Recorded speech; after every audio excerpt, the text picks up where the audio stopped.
The Wheel of Time, the Dragon Reborn. I need to get that out. Just hang on.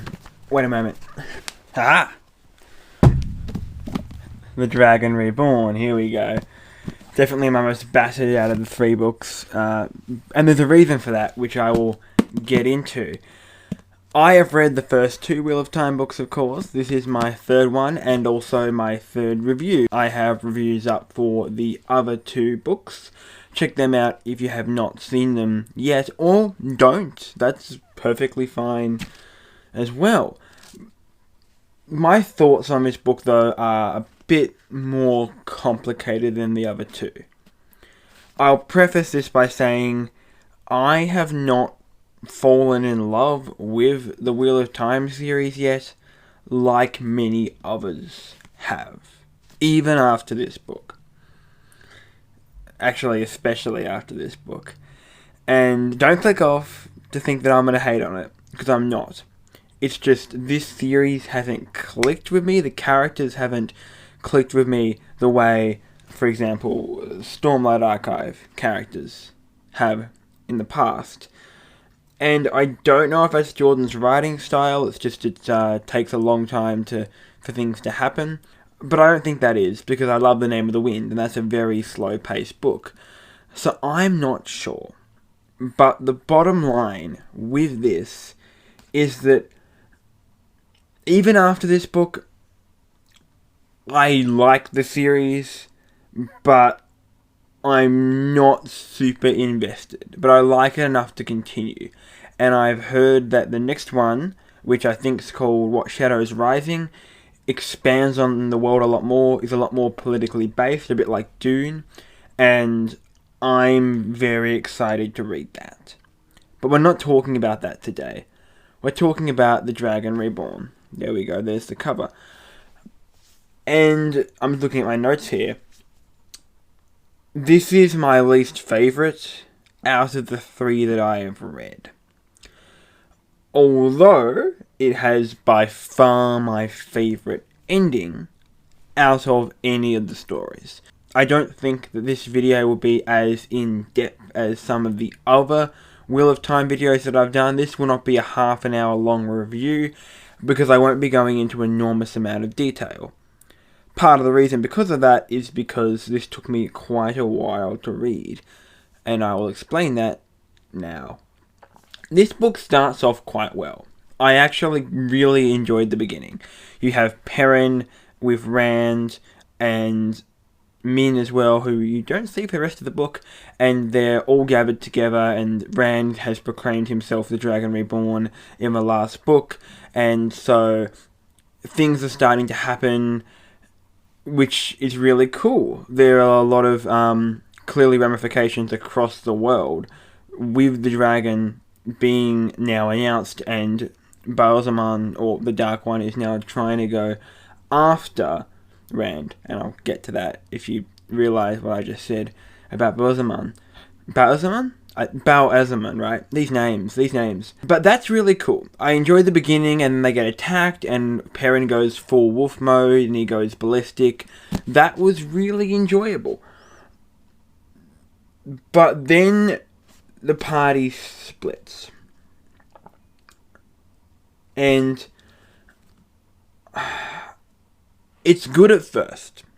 I really enjoyed Egwene and Nynaeve's story up to a point, and Elaine's. I love the Tower. I do really like the Tower. I was disappointed that we didn't get enough Tower politics stuff in the previous book, so I enjoyed that we got a bit of that in this one. But after a while, it became apparent that, okay, they need to go and do something, but they weren't. They were just kind of moping about and complaining. And then by that same token, Perrin and Loyal and Moraine and Lan, they are going after Rand. And that is really cool on its own, in the sense that Rand is really mucking up things. Every village he goes to, crazy stuff happens. But again, there was this idea, this kind of feeling that I had when I read it, that, okay, we're trying to get somewhere. And I think Jordan wanted anticipation to be the main driving factor of this book, because you know that everyone's going to end up in tier. So you're getting excited for that to happen. But I felt that it dragged. And then finally, we will get to the other perspective soon, which I do think is my favourite. But it just dragged. Because there are good character moments here. I love the world, and the characters are really well nuanced, they're multifaceted, they're really interesting. And I really enjoyed that. I'm still annoyed that I think Egwene, Nynaeve, and Elaine are very similar people. Jordan seems to write women as just being very headstrong and aggressive all the time. Yes, there is a difference between Nynaeve and Elaine in that respect, but they do seem to be very similar people. And then you see that with Zareen, or Fail, Perrin's girlfriend? Not yet, but I'm sure they will be.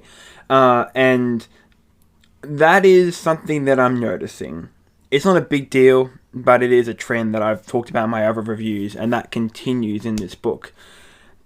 But yeah, I don't have a huge amount of super detailed stuff to say with those chapters. I enjoyed the Amelin. She's really good. She's really good in the TV show too, actually.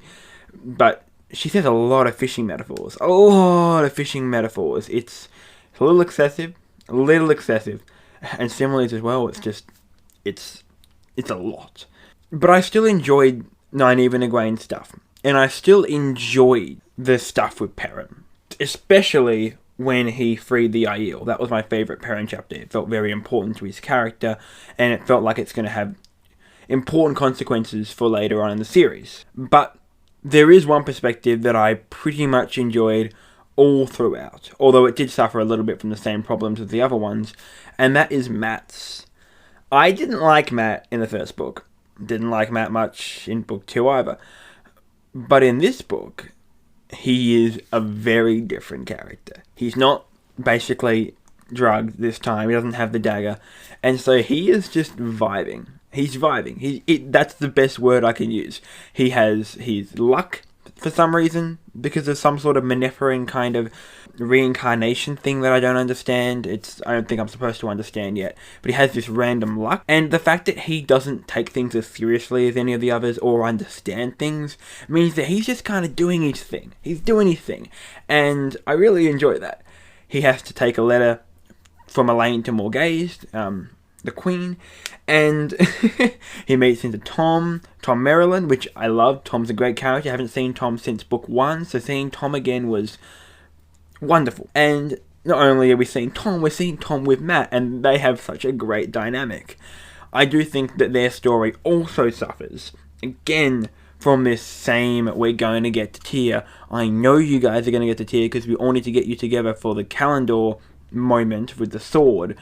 So I know that when you go to Camelin to see the Queen, that's just a stop before you get to tier.